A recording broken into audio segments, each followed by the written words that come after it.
حاسنا فالفيرة يا مريت فريق خوتنا كل كرامتك يحاسب حاسنا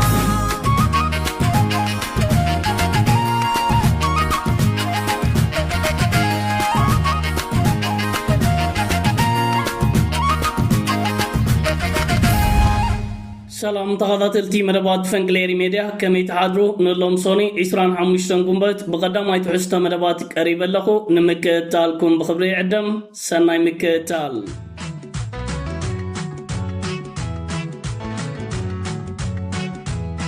كبرى تغطيتي بتي قدام هاي نريو أقداس زعبامس إنفلم بغطتا مسهاقرنا إيرترا زيتت عازقينو تنبل مبل 35 عامت على تنات إنت إيرترا أوشتا هاقرن أوتان بكبز ولسنا سرعتن بدمكتن بعوتن تزازيمون تفتيمون يركبالو يوهانان هزب إيرترا أوشتا هاقرن وتان تمالي آب كتم أسمرا تنبل مبل 35 عامت على تنات إنت إيرترا بوغي كمز تقايدة بمراغبيتات وشتا هاقر بغطتا تغطاتي المايون تعزيمنا ينيرنا ኤሪ ቲቪ ፉሊ መሳርሒታት ብምታው ነት መደባት በጽፉፍ አገባብ ከዕልፎም ቃሎም ደጊምና ደጋጊምና ክነመስግኖም ንደሊ ከምዚ ዓይነት በዓላት ኣብ ውሽጢ ሃገር ዝካየድ ዝኾነ ይኹን ናይ ፀጥታን ካልእ ኩነታትን ከየጋጠመ ክፍፀም ክትሪኦ ጭውነት ህዝብን መንግስትን ኤርትራ ክሳብ ክንደይ ዝለዓለን ዝበረኸን ምዃኑ ትፈልጥን ትርዳን ካብቶም ዝሓለፉ በዓላት ኣብ ኤርትራ ትማሊ መበል 35 ዓመት ዕለተ ናጽነት ኤርትራ ኣብቲ መዛዘሚ ዝነበረ ርሽት ናይ ምትኳስ መደባት ካብ ካልኦት እዋናት ፍሉይ ነይሩ ኣብ ገጽ ክቡር ፕረዚደንት ኢሳያስ ኣፈወርቅን ካልኦት ሰበስልጣን መንግስቲ ኤርትራ ዝረአ ዝነበረ ድሙቕ ፍሽኽታውን ዓበይቲ መልእኽትታት ነይርዎ ኩሉ ሓርጎስ ጎዝ ሰጊርና ኣብ ርኡውን ድልድሉን እዋን መደባት ህንፀትን ልምዓትን በፂሕና ድሕሪ ደጊም መጻኢና ቡሩህ ዝብል ኣብ ገጾም ዝነበብ ዝነበረ ዓብ ፍሽኽታ እዩ ደጊምና ደጋጊምና ንመላ ህዝቢ ኤርትራ ኣብ ውሽጢ ሃገርን ወፃን ቅንያት መበል 35 ዓመት ዕለተ ናጽነቱ ብከምዚ ዓይነት ብክብ ዝበለ ስነ ስርዓት ክጽምብል ምኻሎ ደጊምና ደጋጊምና የውሃና ክንብሎ እንደሊ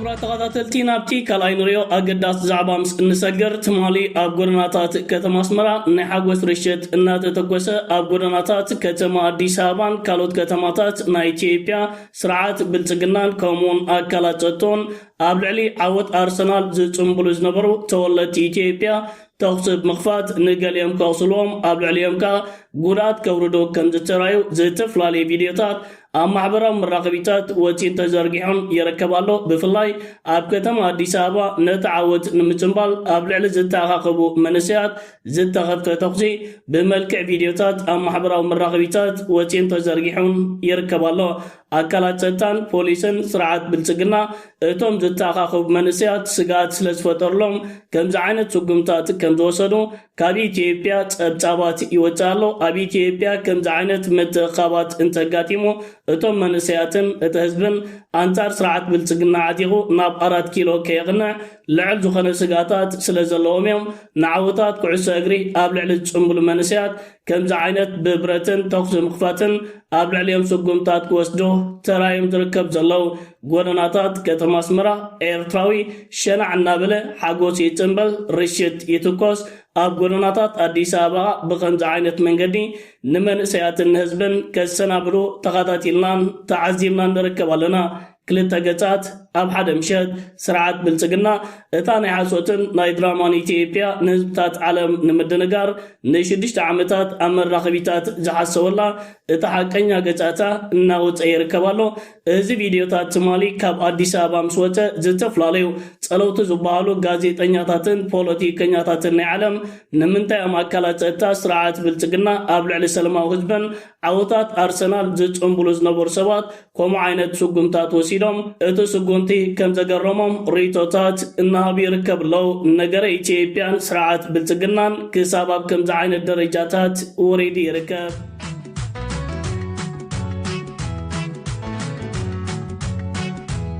ኩብራ ክቡራት ተኸታተልቲ ናብ ሳልሳይ ንሪኦ ኣገዳት ዛዕባ ምስ እንሰገር ህዝቢ ኤርትራ ኣብ ውሽጢ ሃገርን ወፃእን መበል 35 ዓመት ዕለተ ናጽነቱ ብክብ ዝበለ ስነ ስርዓት እናጸንበለ ናይ ስርዓት ብልጽግና ኮራኩረን ኣኽላባትን ብፍሉይ ጌታቸው ረዳ በቲ ዝነበረ ጽንበል ዓይኑ ዶም መሊእዎ መስተ ለሓፊፉ ብዘይ ልቡ ኣብ ገጻ ትዊተር ናብ ህዝብን መንግስትን ኤርትራ ዝዓለመ ሓደ ኣነዋሪ ጽሑፍ ኣስፊሩ ይርከባሎ። ጌታቸው ረዳ ባዕሉ ከም ዝተናዘዞ መስተ ምሰተ ሞቅ ስለ ዝብለዩ ሞባይሉ ብምልዓል ናብ ህዝብን መንግስትን ኤርትራ ነዚ ኣነዋሪ ጽሑፍ ኣስፊርዎ ዝርከብ ዘሎ ጌታቸው ረዳ ኣስፊርዎ ዝርከብ ዘሎ ጽሑፍ ከምዚ ይብል። ዮሃና ንህዝቢ ኤርትራ ሳላ ቀተልትኻ ዝቀተልካ ናጽነት ኣምፂኻ ን35 ዓመታት ኣብ ሕሰምን መከራን ዘለኻ ንናጽነት ተቓሊስካ ናብ ባርነት ምትሓል ከም ዝከኣል ልዕሊ ዝኾነ ይኹን ፍጥረት ፍትሓዊ መራሒ ኢሳያስ አፈወርቂ ስለ ዘርአየና ድማ ዮሃና ክብለይ ፎቶ ክብልዩ ነዚ ኣነዋሪ ጽሑፍ ጌታቸው ረዳ ኣስፊርዎ ዝርከብ ዘሎ እዚ ጽሑፍ ባዕለይ ኣማዕራሬ ዝጽሓፍኮ እምበር ጌታቸው ረዳ ጽሒፎም ዝርከብ ዘሎ ቃላት ዝተሓዋወሲኦም ሰኺሩ ስለ ዝነበረ ኣየናይ ቃላት ኣበይኣቱ ፍጹም ከሰብል ኣይከኣለን። ሰኽራም ጌታቸው ረዳ ኣብ ዝተፈላለየ ኣጋጣሚታት ከምዚ ዓይነት ጽሑፋት ክጽሕፍ ተኸታቲልናን ተዓዚብናን ኢና። እቲ ኣብ ከተማ ኣስመራን ኣብ ዝተፈላለየ ኩርናዓት ዓለም ዘካየድ ዝነበረ ጽንብል መበል 35 ዓመት ዕለተ ናጽነት ኤርትራ ዓቕሊ ጽበት ስለ ዝፈጠረልዩ መስተላዕፊፉ ኣብ ከምዚ ዓይነት ሕሱር ተግባራት ተዋፊሩ ዝርከብ ዘሎ ክቡር ፕረዚደንት ኢሳያስ አፈወርቂ ብዛዕባ ኢትዮጵያ ክዛረብ ካንቀው ኢሎም ክቡር ፕረዚደንት ግን ነዞም ሰባት እዚኦም ሙሉእ በሙሉእ ከህዝጾም ይተራዩ። ናይ ኩሉ ጭንቀት ተደራሪብዩ ናብ ገጻ ትዊተር መጺኡ ክነብሕ ተራዩ። ጌታቸው ረዳ ኣብዚ ሕጂ እዋን ናይ ዒሸል መራሒ ኢትዮጵያ ኣፈኛ ብምዃን እናሰርሐን እናጋዓረን ዝርከብ ዘለዩ ኣብ ሕሉፍ እዋናት ጌታቸው ረዳ ዝተዛረቦም ዘረባታት ምምልካቶም ኣገደስቲ ስለ ዝኸውን እዘን ቪድዮታት ናባኹም ከብለኔ እንከታተለን። እኔ ብርሃኑ ጁላን አውቀዋለሁ እና ብዙ ጊዜ የሚያሳዝነኝ ለእንደዚህ አይነት ሰዎች የነበረ ሚስፕሌስድ ክብር ነው በጣም የሚያሳስበኝ የሚያስደነግጠኝ። ስንት ሰው ሸውዶ ኖረዋል፣ ስንት ሰው አምታርተዋል። ጋንታ ነው ትንሹ ኃይልስ ጋንታ የላቸውም ይላል ብርሃኑ ጁላ። ጋንታ ምን ማለት እንደሆነ አሳምረው ያውቃል ብርሃኑ ጁላ። እንዴት ያን መግለጫ በሚሰጥበት ሰዓት ሜካናይዝድ ብርጌድ ያን መግለጫ በሰጠበት ዕለት የ33ኛ ክፍለ ጦር አንድ ሜካናይዝድ ብርጌድ ሰዓታት ባልሞላ ጊዜ ውስጥ ተደምስሷል። ይሄን ያውቃል። ግን ኢትዮጵያ ነው ወጥቶ እንደዚህ ነው ይላል። ባጫ በቀደም ባጫ ፌዘኛ ነው። ባጫ አንደኛ ወታደርም አይደለም፣ እስክስተኛ ነው፣ ዳንኪረኛ ነው። በዚህ መሃል ልብስ አልብሶ አመጣው። ሀገር የመካድ የሚባለው ሀገር መካድ የሚባለው ጽንሰ ሐሳብ እንደ ጽንሰ ሐሳብ በፍጹም ከባድ የሚባል በፍጹም ወተርታ ምንድነው ማያወላዳ የሚባል ምሳሌ አቅርብ ካልክ አብይ ነው ማቅረብ የሚችለው። የሀገር ክህደት ሲፈጸም ማየት የሚፈልግ ወገን ካለ ሌላ ታሪክ ማጥናት የለበትም። አብይ የሰራውን ስራ ማየት ብቻ የሀገር ክህደት ግልጽ ምሳሌ ነው፣ አብነት ነው። የቴክስት ቡክ ኤግዛምፕል ነው። ይሄን የቴክስት ቡክ ኤግዛምፕል የፈጠረ አብይ ስለ ሉዓላዊነት ለማውራት ምንም አይነት የሞራል መሰረት የለውም። እዚያ ነው መነጋገር ያለብን። ከአብይ ባህሪ ነው የሚነሳው። አብይ ካላደናገረ ሀገር መምራት አይችልም። በነገራችን ላይ እኔ ስለማቆሰ ነው ያወራ ያለው። ትምህርት ተምሮ ማያቅ ሰውዬ ፒኤችዲ ያለኝ ብሎ ካመንከው ያመንክበት ምክንያት እሱ ለመጠየቅ የሚያስችል ጊዜ ስላላገኘ ነው። ስለበየቀኑ ሌላ ሁከት እየፈጠረ አመሳለ ብድር የሚወድ ጓደኛ ነበረኝ፣ ኃይለኛ ተበዳሪ እና ሰው ሁሉ መንገድ ላይ ያስቆመዋል፣ አስቸገረው እና ተበድሮ ሳይክል ገዛ። ከየት አመጣው ስለው ተበድሮ ነው የገዛው። ተበድሮ አበዳሪዎችን ለማምለጥ የሚጠቀምበት ሳይክልን በብድር ነው የገዛው። ሰው መንገድ ላይ አበዳሪ በእግር የሚሄድ ሰው በሳይክል ቆንክ እንትን አትለውም፣ አይቆምልህም። እና ሁልጊዜ ማለት የፈጠራው ያስገርመኝ ነበር። ግን ያ ልጅ አገር መሪ አይደለም። አብይ የዛ ልጅ ኔቸር ኖሮት ግን አገር መሪ ሆነ፣ እንዳለመታደል ሆነ። ባይዘወይ በትንሽ አጋጣሚ በስህተት ትልቅ ቦታ ላይ ደርሰው ትልቅ አደጋ የሚያደርሱ ትንንሽ ሰዎች ምሳሌ ከፈለክ አብይ አህመድ አዲስ አበባ ተቀምጦ ጥንታዊ ባህር በራችን ነው ወያኔን የሸጠው ያስገነጠለው የሚል ቀጣፊ በግልጽ ሊያውቀው የሚገባ ነገር ኢትዮጵያ ውስጥ ያለ የነገሰ ያስተዳደረ ሀገር መሪ አካባቢ ገዢ ምጽዋን ተቆጣጥሮ አያውቅም። የ3000 ዘመን ታሪክ ኮንቴክስት አንጻር ስናየው አዶሌን 3 ብለን የምናስቀምጠው ነገር አለ። ከዚህ ውጭ አዲስ የተሸጠ ወደብ የሚባል የለም። አዲስ የተሸጠ ወደብ የለም።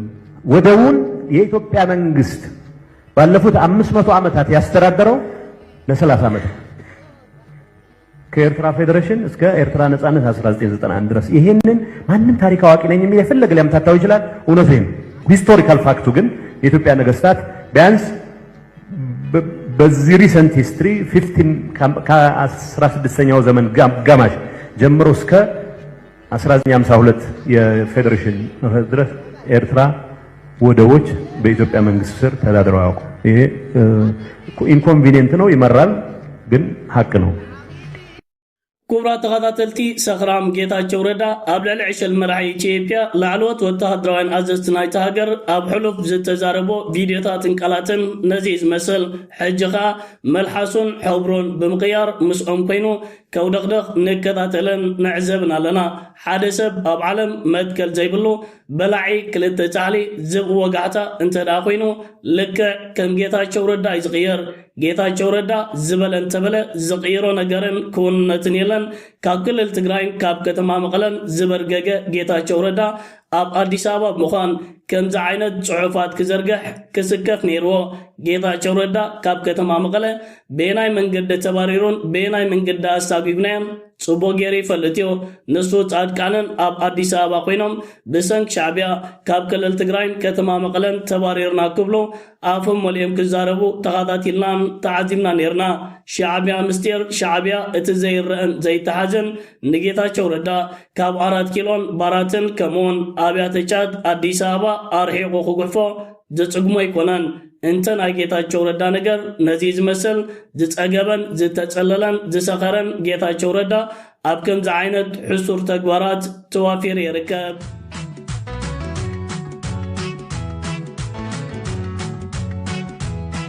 ተኸታተልቲ ናብ ተራብዓይ ናይ መወዳእታ ንሪኦ ዛዕባ ምስ እንሰገር ትማሊ ሰንበት ንስርዓት ብልጽግና ሰንበቱ ተገምፂላ ውዒላ ትርከባላ። ላዕለዋይ ወተሃደራዊ ኣዛዚ ናይቲ ሃገር ኣብ ክልል ኣምሓራ ብፋኖ ብዝተኻየደ ፍሉይ ስርሒታት ካብ ስራሕ ወፃኢ ኮይኑ ተቐንፂሎን ተቐቲሎን ይርከባሎ። እዚ ላዕለዋይ ወተሃደራዊ ኣዛዚ ናይ ስርዓት ብልጽግና ብሪጋደር ጀነራል ኣስናቀ ኣይጠነው ዝተባሃሉ ኮይኑ ናይ ማእከላይ ኮማንዶ ኣዛዚ ናይ ስርዓት ብልጽግና እዩ። ምዚ ጀነራል ዝነበሩ ላዕለዎት ወተሃደራውያን ኣዘዝቱን ዓጀብቱን ከም ዝተቐትልዎን ዝርዝራዊ ሓበሬታታት ወፂ ይርከባሎ። መራቂብታት ናይ ኢትዮጵያን ናይ ምዕራባዊ ዓለምን ምቕታል ናይ ጀነራል ኣረጋጊፀን ብከምዚ ዓይነት መንገዲ ነዚ ዜናታት ፀብፂቦኖን ዘርጊሐኖን ይርከባለዋ። እዚ ላዕለዋይ ወተሃደራዊ ኣዛዚ ካብቶም እሙናት ሰራዊት ናይ ስርዓት ብልጽግናን ናይ ብርሃኑ ጁላን ነይሩ። ብርሃኑ ጁላን ወተሃደራውያን ኣዘዝቱን ባሕሪ ኣብ ደገ ባሕሪ እናበሉ ናብ ህዝብን መንግስትን ኤርትራ ፈቐራታት ከካይዱ ክልል ኣምሓራ ዳስ ሓዊ ኣብ ምዃን ነቲ ናይ ባሕሪ ሕልምን ትልምን ዘለዎ ሰራዊትን ወተሃደራውያን ኣዘዝትን እናወሓጠቶምን እናሰተየቶምን ትርከብ። እዚ ተቐቲሉ ዝርከብ ዘሎ ብሪጋደር ጀነራል ኣብዚ 2 ዓመታት ኣብ ክልል ኣምሓራ ኣብ ዝተኻየደ ኩናት እቲ ዝለዓለ ላዕለዋይ ወተሃደራዊ ኣዛዚ ዝተቐትለ ኮይኑ ተመዝጊቡ ይርከባሎ። ፋኖ ዝወሰዶ ስርሒታት ኣገዳስን ዓብይን ከም ዝነበረ ነዚ ላዕለዋይ ወተሃደራዊ ጀነራልን ኣዛዝን ካብ ስራሕ ወፃኢ ከም ዝገበሮ ከምዚ ዓይነት ዓበይቲ ስርሒታት ኣብ ክልል ኣምሓራ ጥራይ ዘይኮነስ ኣብ ካልኦት ኣብ ውሽጢ ከተማ አዲስ አበባን ካልኦት ዓበይቲ ከተማታት ናይቲ ሃገር ከቕፅል ምዃኑ እዩ ፋኖ መጠንቀቕታን መልእኽትን የሕሊፉ ዝርከብ ዘሎ።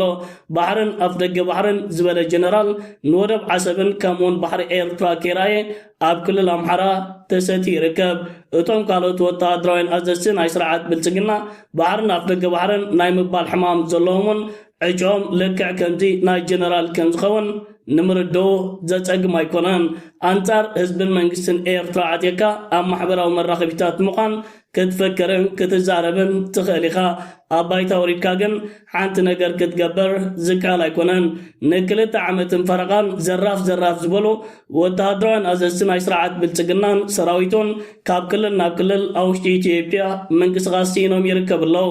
እዚ ኸ ዓቕምታት ናይቲ ሰራዊት ክሳብ ክንደይ ከም ዝተፈራቐሸ ካብዚ ዝዓቢ ምልክታት የለን።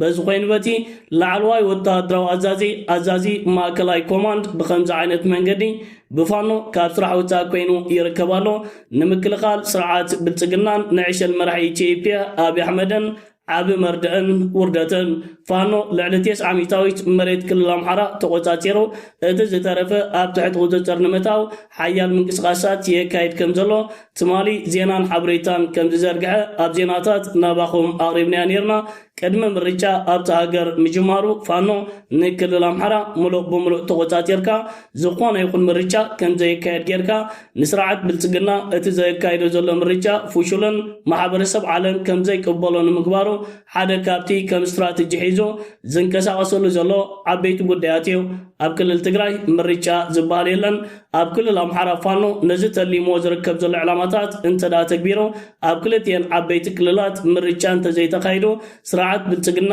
ዘካይዶ ምርጫ ካብ ማሕበረሰብ ዓለም ተቐባልነት ክረክብ ዝኽእል ኣይኮነን ኣብ ክልል ኦሮሞ ዘሎ ኩነታትን ንስርዓት ብልጽግና ሓደ ካብቲ ምርጫ ልቡ ዲቆ ከየካይድ ዓንቂጭዎ ዝርከብ ዘሎ ዓበይቲ ጉዳያት እዩ ክቡራት ተኸታተልቲ ፈንቅል ኤሪ ሚድያ ንሎማ ኣዳልየ ዝነበርኩ ቀዳማይ ትሕዝቶ መደባት እዚ ክትከታተሉ ዝፀናሕኩም እዩ ዝመስል ነይሩ ኣብ ናይ ምሸት ብካልእ መደባት ክሳብ እንራኸብ ሰላም ወሰናይ ኣብ ዘለኹሞ ብሩኽ መዓልቲ ደቅሬም